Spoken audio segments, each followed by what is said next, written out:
Hello guys, ngayon ituturo ko kung saan nakukuha yung all class enmity or paano to patasin. Unang-una, kailangan nyong gamitin yung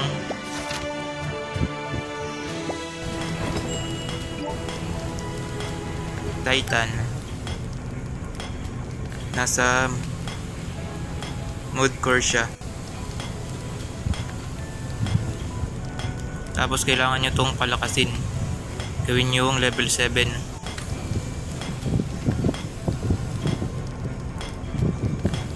All class enmity plus 6%. Tapos yan yung iba nyo pa makukuha pag napataas yung level.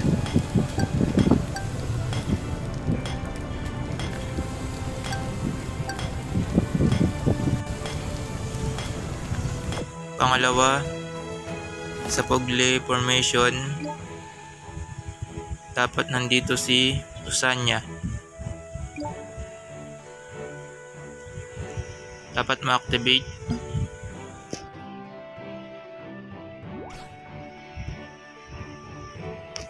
Ito yung makukuha nyo pag na-activate yung Usanya.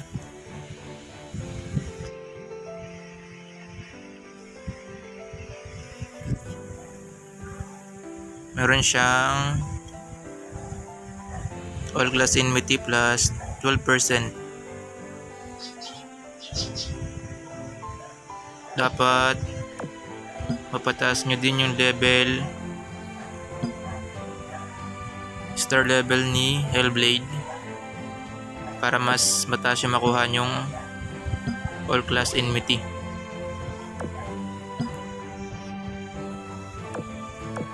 Saka dito talaga sa Dracite maraming nakukuha na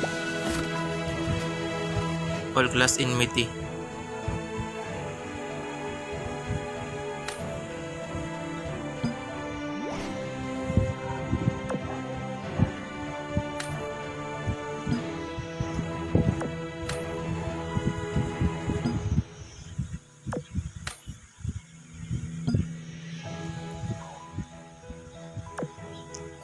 Dapat madami kayong rebirth para makakuha kayo ng maraming all class enmity.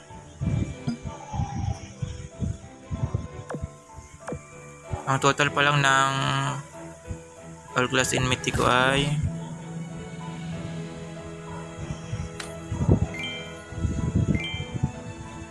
160.3%. Dito kailangan ko siyang mapa 200%. Saka all class resistance 70%. Tapos dito na ako magpo-focus. Ito naman mga kukunin ko. Lancer enmity, yan, kailangan din 200%.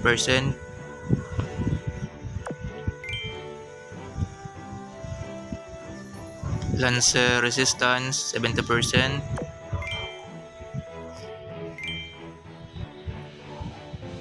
Insane enmity 200%.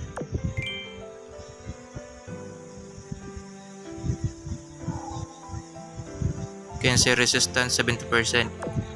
Guys, kung gusto nyo na malakas talaga yung damage nyo sa PvP, kailangan nyo talagang palakasin tong all class enmity. Saka yung iba't ibang type ng enmity. Halimbawa, galit kayo sa dancer class, kailangan nyo mapatasin yung dancer enmity mga 200%. Halimbawa galit kayo sa Kensei, ayun, kailangan nyo patasin yung Kensei enmity mga 200%.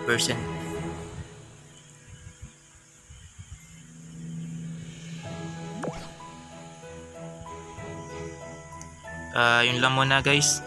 Thank you.